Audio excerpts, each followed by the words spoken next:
जय बोलो अहिंसा परमो धर्म की। परम पूज्य आचार्य गुरुवर श्री विद्यासागर जी महाराज की। परम पूज्य मुनि श्री 108 प्रमाण सागर जी महाराज की, मुनि श्री 108 निर्वेद सागर जी महाराज की।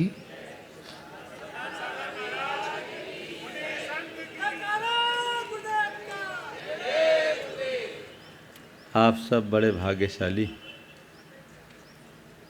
कि अभी ऐसी धरा पर बैठे हैं जिसे परम पूज्य गुरुदेव ने अपनी तपह साधना से अभिसिंचित किया। यहाँ आकर बैठने पर गुरुदेव की उपस्थिति का सहज एहसास होने लगता है। भोपाल वालों के ऊपर गुरुदेव की एक बहुत बड़ी कृपा है जिसे उन्होंने इस भव्य जिनालय के रूप में दिया। मुझे स्मरण आ रहा है वह क्षण जब सन 2000 में इसका शिलान्यास कराया गया था। तब एक शुरुआत थी, बनना पत्थर का ही था लेकिन बहुत छोटा था। पर कहते हैं कि जब महापुरुषों का संसर्ग मिलता है तो रजकण भी कंचन बन जाता है। गुरुदेव की दृष्टि इस पर पड़ी और उनकी दृष्टि पड़ते ही इस जिनालय ने वह रूप लिया जो इसे लेना चाहिए था। मैं मानता हूँ गुरु कृपा आप लोगों पर बरसी और आप लोगों ने गुरु भक्ति का परिचय देते हुए बढ़ चढ़ करके हिस्सा लिया। लेकिन इस जिनालय के लिए जितना अपेक्षित है, भोपाल की इतनी बड़ी जैन समाज के लिए वो बहुत ज़्यादा नहीं, बहुत थोड़ा है। मैं तो एक कहता हूँ कि आप लोगों ने गुरु कृपा से अपना जितना विस्तार किया है उसी अनुपात से उदारता प्रदर्शित कर उसका एक अंश भी दे दो तो ये मंदिर पूरा हो जाएगा। अभी कह रहे थे कि महाराज इतने करोड़ और बाकी है, आपकी प्रेरणा से कुछ हो जाए। मैंने तो पिछली बार जब आया था तो पहले ही दिन एक बात कही थी, उतनी बात तुम लोग मान लो तो किसी से मांगने की जरूरत ही ना पड़े। आपको याद है मैंने क्या कहा था? कुल 5%। जब तक ये मंदिर पूरा नहीं होता, एक प्रण लो कि गुरुदेव ने जिस योजना को हम लोगों के लिए सौंपा है, हमारी पहली प्राथमिकता होगी जब तक ये मंदिर नहीं बन जाए अपनी आय का 5% यहाँ लगाएंगे। मंदिर बन जाएगा, मांगने की जरूरत क्या। इतनी बड़ी समाज है, हिसाब लगा लो कितना रेवेन्यू आएगा। मुझे तो लगता है 1 साल की कमाई में ही काम हो जाएगा। भोपाल बहुत बड़ा है। हाँ, हुआ नहीं तो करना तुम्हारा काम है ना। लोगों में मोटिवेशन चाहिए, मन ही मन संकल्प ले लें। प्राय लोग सोचते हैं हमने किसी योजना में एक बार दान दे दिया, हमारा काम कंप्लीट। अगर उसका टारगेट पूरा हो गया तब कंप्लीट मानना चाहिए। केवल बोलने और घोषणा करने से नहीं होता। लोग बढ़ चढ़ कर के बोल तो देते हैं, लेकिन जितने उत्साह से बोलते हैं उतनी देने में उतनी तत्परता नहीं दिखती। तत्परता दिखनी चाहिए। एक मुहिम चलाइए, उसके लिए लोगों से संपर्क साधिए, प्रेरणा दीजिए कि हम आपसे कुछ नहीं चाहते। आप अपनी आय का एक निश्चित हिस्सा तय कर लीजिए कि इतना हम अपने लिए नहीं, गुरु के नाम पर समर्पित कर रहे हैं। उनके नाम पर जिन्होंने हमें सब कुछ दिया, जिनके प्रताप से आज मेरे पास किसी चीज की कमी नहीं। उनके नाम के लिए अगर इतना अंश भी नहीं दे सके तो हमसे बड़ा अभागा और कौन होगा। ये मनोभाव अंतर मन में जगाने की ज़रूरत है।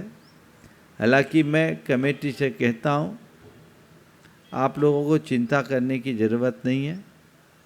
गुरुजी कहीं बैठे हों, किसी न किसी निमित्त से अपनी व्यवस्था बनवा लेंगे और बनवा रहे हैं।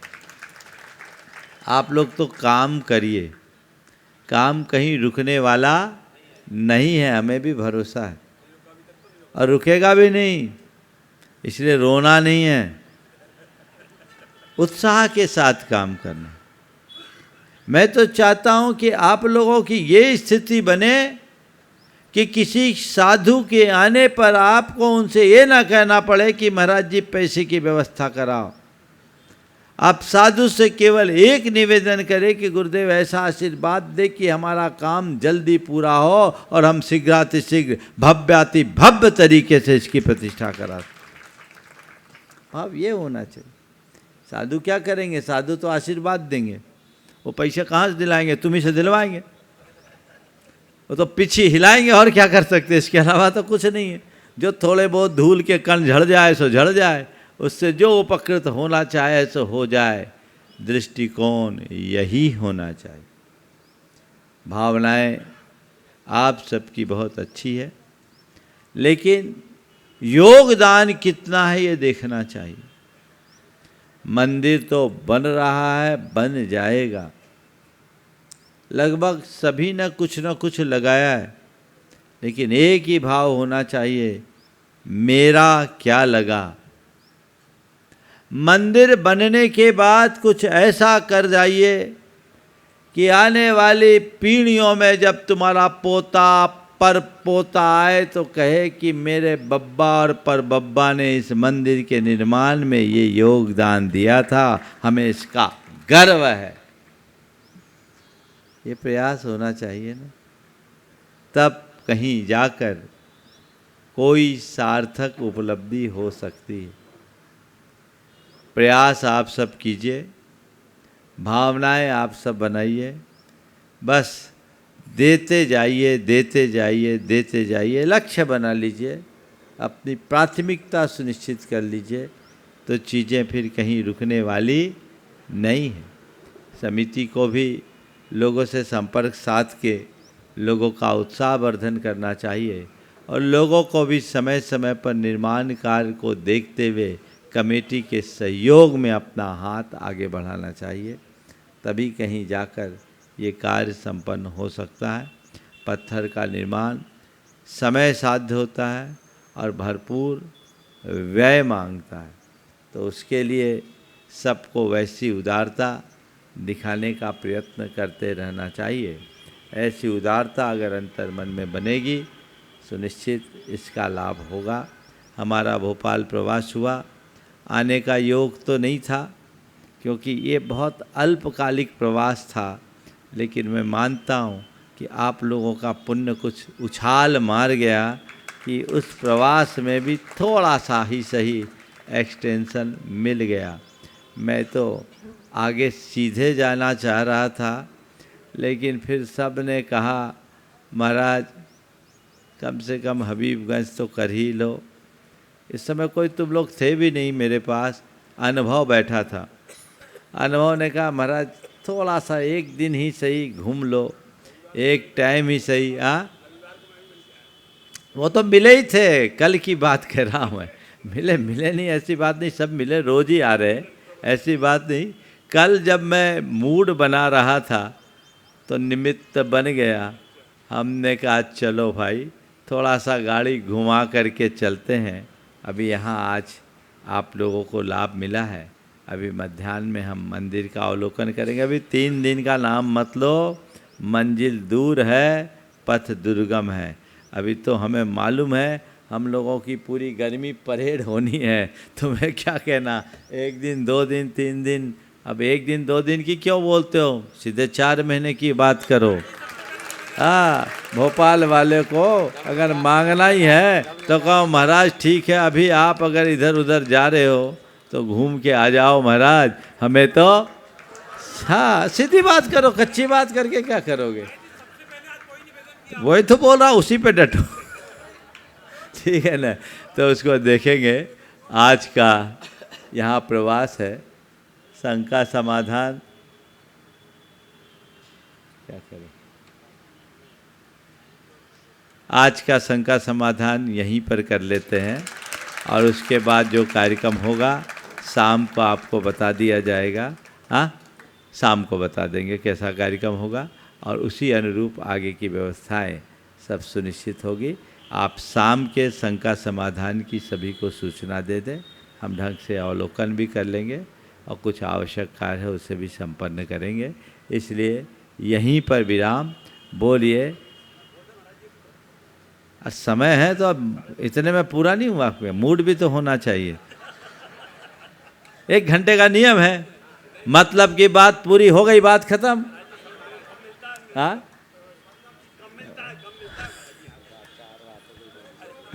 महाराज कह रहे 4 बातें बोलना पड़ेगी। अब जब तक 4 बातें सुनाए नहीं तुम लोग सुधरते भी तो नहीं हो। मुश्किल तो यही है, आदत पड़ गई है 4 बातें सुनने की। देखिए, मैं तो एक ही बात कहना चाहता हूँ, अपने जीवन में इन 4 बातों को हमेशा ध्यान रखो। अर्थ क्या है? अर्थ, व्यर्थ, अनर्थ और परमार्थ। अर्थ, व्यर्थ, अनर्थ और परमार्थ। अर्थ, अर्थ का अर्थ क्या है? अर्थ का अर्थ पैसा भी होता है, अर्थ का अर्थ मतलब भी होता है, अर्थ का अर्थ प्रयोजन भी होता है, और अर्थ का अर्थ सार भी होता है ना? हमने जीवन पाया, रहने दो उसको, अपना काम करने दो। हमने जीवन पाया, हमारे जीवन का अर्थ क्या? बोलो। हमने अपने जीवन में कुछ सार पाया, अपने जीवन में कोई प्रयोजन सिद्ध किया, अपने जीवन के मतलब को समझा या नहीं समझा? अगर जीवन पाकर के हमने जीवन के दिशा को ठीक की, जीवन के कल्याण को अपनी दृष्टि में रखा, जीवन मूल्यों को आत्मसात किया, तब तो अर्थ है। अन्यथा जीवन पाए और कुछ किया तो अर्थ, अन्यथा व्यर्थ है ना? जीवन मिला, जी भी रहे, सब अपने अपने ढंग से जी रहे हैं। अपना असेसमेंट करके देखो, इसका कुछ अर्थ है या व्यर्थ है? बोलो, अर्थ है या व्यर्थ है? अर्थ है तो कोई अर्थ है, अन्यथा व्यर्थ है। व्यर्थ मत गंवाओ, अपने जीवन को अर्थ दो।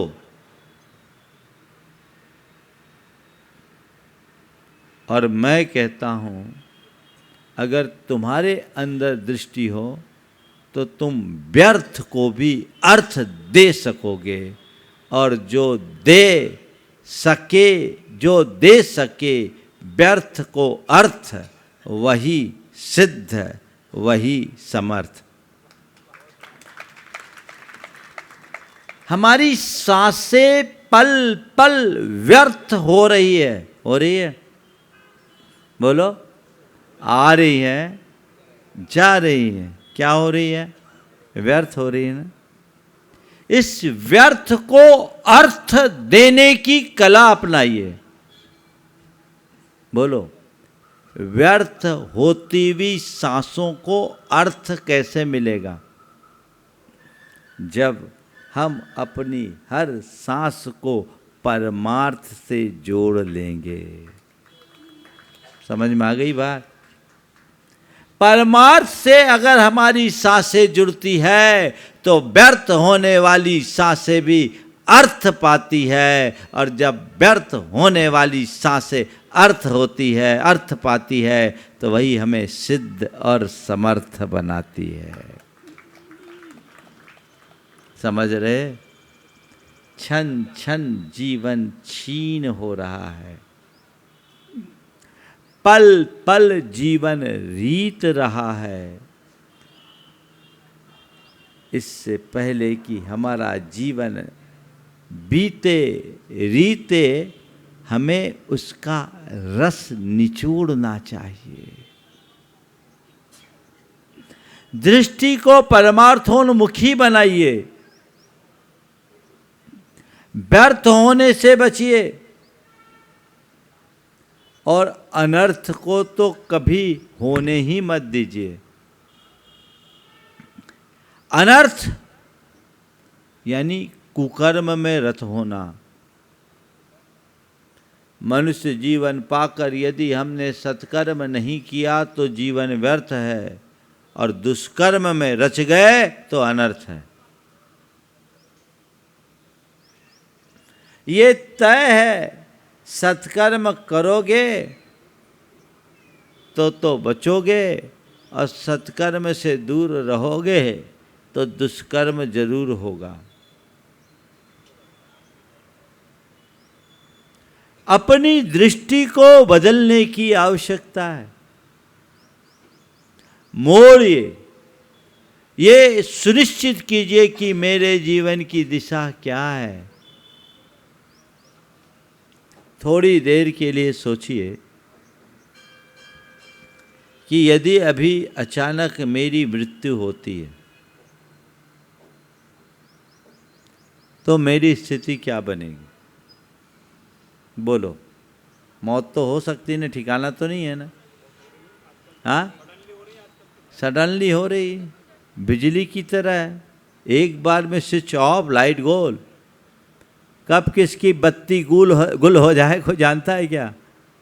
मान लो अगर अचानक किसी की मृत्यु हो जाए, दूसरों की क्यों सोचे, अपने ही बारे में थोड़ी देर के लिए सोचे कि यदि अगले क्षण मेरे प्राण निकल जाए तो मैं किस स्थिति में मरूंगा, अपनी जिंदगी से संतुष्ट होकर या अफसोस से भरकर? बोलो, यही ना, हाय मैं अपने जीवन में जो करना था वो नहीं कर सका, यही आएगा? आएगा? तो भाई ऐसा क्यों कर रहे हो? अर्थ को पहचानो और ये सोचो कि नहीं, अब मुझे जो करना वही करना है, मुझे प्राथमिकता से उसे करना है, ताकि मैं अपने इस नर भव को सार्थक बना सकूं। व्यर्थ नहीं गंवाना, अर्थ देना है, अर्थ पाना है, परमार्थ से जुड़ना है। देखिए, दूध को दूहना अर्थ है, वो एक प्रयोजन है ना? दूध को दूहना अर्थ है, और दूह करके ऐसे ही छोड़ देना व्यर्थ है, वो तो फट जाएगा, है ना? दूध का उपयोग नहीं किए, पड़ा पड़ा क्या होगा? फटेगा ना, और काम में आएगा नहीं। और दूध को ढोल देना अनर्थ, न खुद उपयोग किया न किसी काम में आया। दूध दूहना अर्थ, दूध को दूह करके ऐसे ही रख देना, उसका कोई उपयोग नहीं करना व्यर्थ। दूध का दुरुपयोग करना या ढोल देना अनर्थ, और दूध को जमा कर, दही बनाकर, मंथन कर, नवनीत निकाल कर, तपाकर घृत बना लेना ही परमार्थ है। समझ गए? जीवन दूध की तरह है, बनाना क्या है? घी। क्या बनाना है? घी बनाएंगे महाराज, अभी रखा है। तुम लोग फेंक तो नहीं रहो, ये तो सही है। ढोलने वाले तो यहाँ नहीं दिख रहे, लेकिन ढुलमुल लोग ज़्यादा हैं। हाँ, फ्रिज में रखे पड़ा है, कब तक?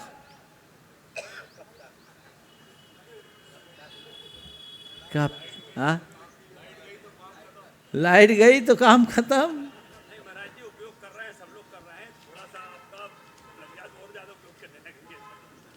अभी जितना चाहिए उतना नहीं कर रहे भाई साहब। हाँ, वो फ्रिज में रखे रखे रहेंगे।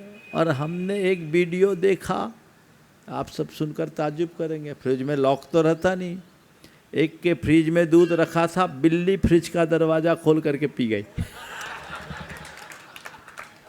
ये भी विचित्रता है, बड़ा अटपटा लगा। मैंने सोचा ये क्या है भाई, कोई एनिमेशन का कमाल तो नहीं है। लेकिन प्राणी आजकल बहुत तेज हो गए, है ना? हाँ, होता है ना। और कई तरह की बिल्लियां हैं, उसमें कुछ डिपार्टमेंट भी जुड़े। धरा रह जाएगा, कब एंट्री हो जाए, है ना? और कोई हो या ना हो, काल बिलैया तुम्हारा सारा दूध पी जाएगी, तुम्हारे हाथ कुछ नहीं आएगा। समझो, समय रहते चेतो और जागो, जिससे जीवन का उद्धार किया जा सके। उस दिशा में जब हम आगे बढ़ते हैं तो हमारे जीवन का पथ प्रशस्त होता है, हम अपने जीवन को आगे बढ़ाने में समर्थ हो सकते हैं, अन्यथा व्यर्थ होगा। तो एक लक्ष्य बनाइए, मुझे आगे बढ़ना है। आप लोगों को बताऊं, अपने कल्याण की जब बात करते हो आप लोग, तो क्या सोचते हो? थोड़ा सा दान कर दिए या भगवान की पूजा कर लिए, इतने में मेरा कल्याण हो गया। इतनी जल्दी कल्याण नहीं होगा। इतने से कल्याण होता तो सारे सेठों का अभी तक कल्याण हो गया होता।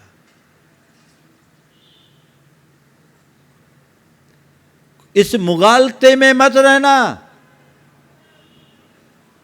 कि मैंने थोड़ा दान दे दिया, इसमें मेरा उत्थान हो गया। असंभव। क्योंकि दान करके तुम जितना पुण्य कमाते हो ना, उससे अनंत गुना पाप जोड़ लेते हो। बता रहा हूं, 24 घंटे करते क्या ये बताओ? बात थोड़ी गहरी समझना। 24 घंटे करते क्या हो? कमाने में भी पाप, भोगने में भी पाप। और जितना कमाते हो उसमें से कितना देते हो? एक बार एक आदमी सपने में मरा। सपने में मरा तो उसका देखा पुण्य पाप का हिसाब बराबर। उसको बोला गया कि भैया, तुमने जीवन में जो अच्छा बुरा कर्म किया सच सच बताओ। अगर तुमने कोई अच्छा कर्म किया होगा तो तुम्हें स्वर्ग भेजा जा सकेगा, नहीं तो नरक में जाना पड़ेगा। एक भी अच्छा कर्म बताओ। उस आदमी ने बहुत दिमाग लगाया और याद करके कहा कि मैंने एक बार चवन्नी दान में दी थी, एक बार चवन्नी का दान किया था। बोला बहुत अच्छी बात है, चवन्नी का दान किया था, लाए कहाँ से थे? बोले एक की अठन्नी चुराई थी। एक की अठन्नी चुराई थी। बोला अठन्नी चुरा कर चवन्नी का दान करो, जाओ नरक में, तुम्हें और कोई ठिकाना नहीं है। ईमानदारी से विचार करने की बात ये है कि आप दान देकर अपने आप को कृतार्थ मानते हो, और दानी कृतार्थ होता है, इसमें कोई संशय नहीं। पर देखो तो सही, कितना दान दे रहे हो, अनुपात क्या है? बोलो। और पाप कितना कर रहे हो? समझ लो दान से ऊंचा त्याग है। जीवन का कल्याण व्रतों से होगा। भवस्य सारम किल व्रत धारणम च। यदि मनुष्य जीवन पाकर के तुम अव्रती बने रहे, तुम्हारा जीवन व्यर्थ है।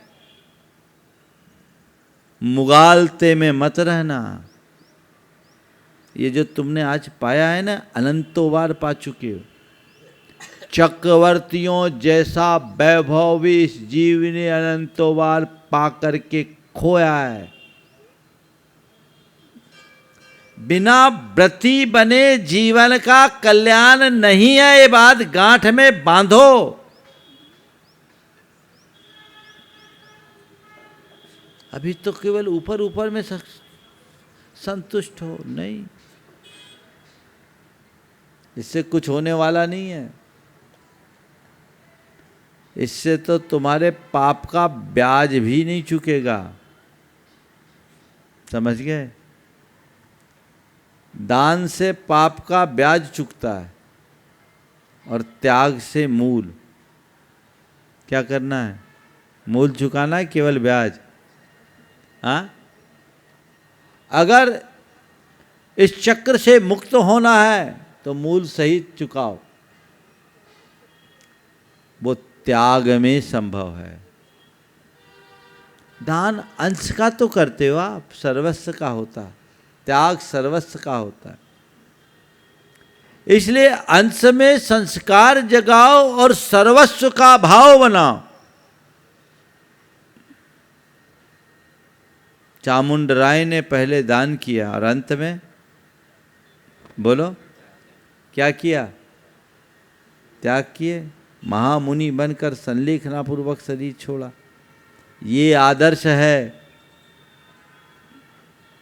गारहस्थ जिम्मेदारी जब तक है तब तक दान से अपना जीवन चलाओ और पूरी जिम्मेदारियां पूर्ण कर लेने के उपरांत त्याग की ओर उन्मुख होते हुए अपना कल्याण करो। लक्ष्य वो बनाओ।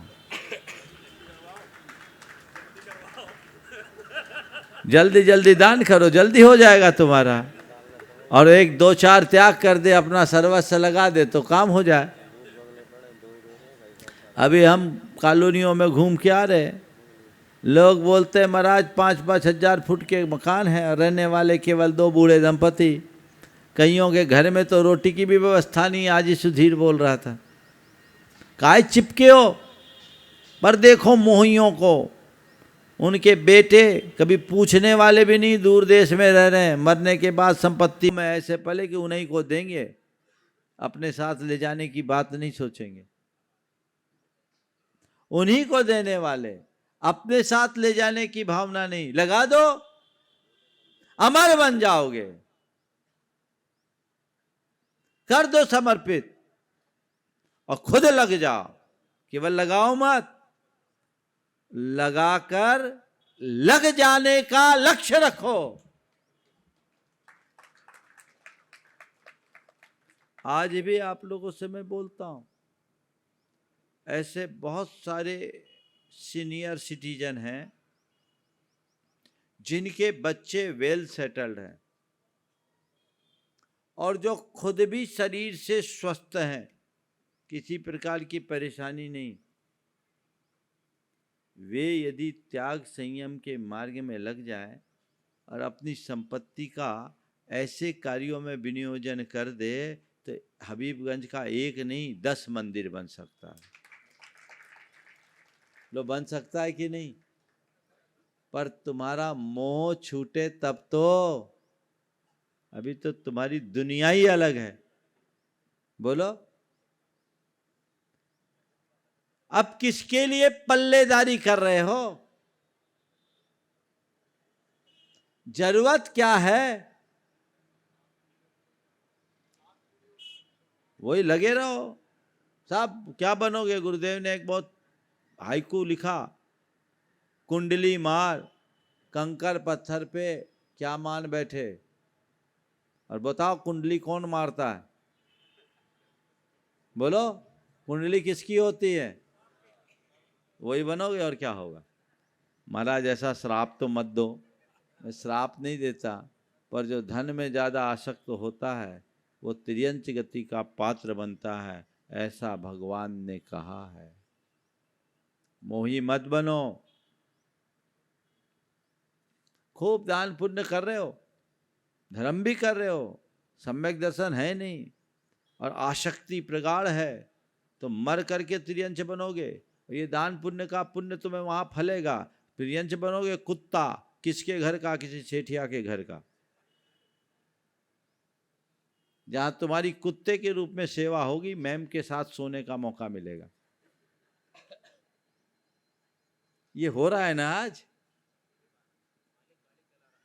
हाँ हाँ, बच्चों को बाजू में सोने का मौका नहीं, पर कुत्ता छाती से चिपक के सो रहा है ना। थोड़ा घूमोगे तो दो चार ऐसे भाग्यशाली कुत्ते मिल जाएंगे। हाँ, घर घर में ही है। ये बोल रहे ज्यादा, हम बोले घर घर में मिल जाएंगे भाई, अब तो वही है। अब आदमी मिलते कहाँ हैं? एक के घर के दरवाजे पे लिखा था, सावधान अंदर कुत्ते हैं। अंदर कुत्ते हैं, आदमी नहीं है।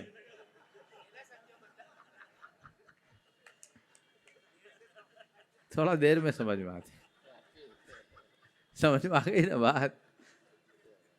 दृष्टिकोण बदलना चाहिए। ये बात थोड़ी कड़ी लगती है, लेकिन गहरी है, समझना चाहिए। संसार के आवागमन के चक्र से कैसे बचोगे? अगर ऐसे ही भाव भ्रमण तुम्हारे इष्ट है तो तुम करते रहो, लेकिन सच्चे अर्थों में अपनी आत्मा का कल्याण चाहते हो तो लगो। एक धारणा बन गई गलत, हम तो अब गृहस्थ, हम क्या कर सकते हैं। अरे 24 तीर्थंकरों में 19 भगवान गृहस्थ बन करके मोक्ष मार्ग में निकले, 5 भी धोखे से बाल ब्रह्मचारी बने। हम सब बाल ब्रह्मचारी धोखे वाले हैं, भले गुरु परंपरा ऐसी बनी, असली परंपरा तो तुम्हारी है। और हम नहीं चाहते बाल ब्रह्मचारी की परंपरा बने, नहीं तो हमारी संतति यहीं रुकेगी तो संस्कृति रुक जाएगी, प्रोडक्शन ही नहीं तो मार्ग आगे कैसे चलेगा। तो तुम सब गृहस्थ हो, गृहस्थी में जियो, पर गृहस्थी में ग्रसित मत रहो।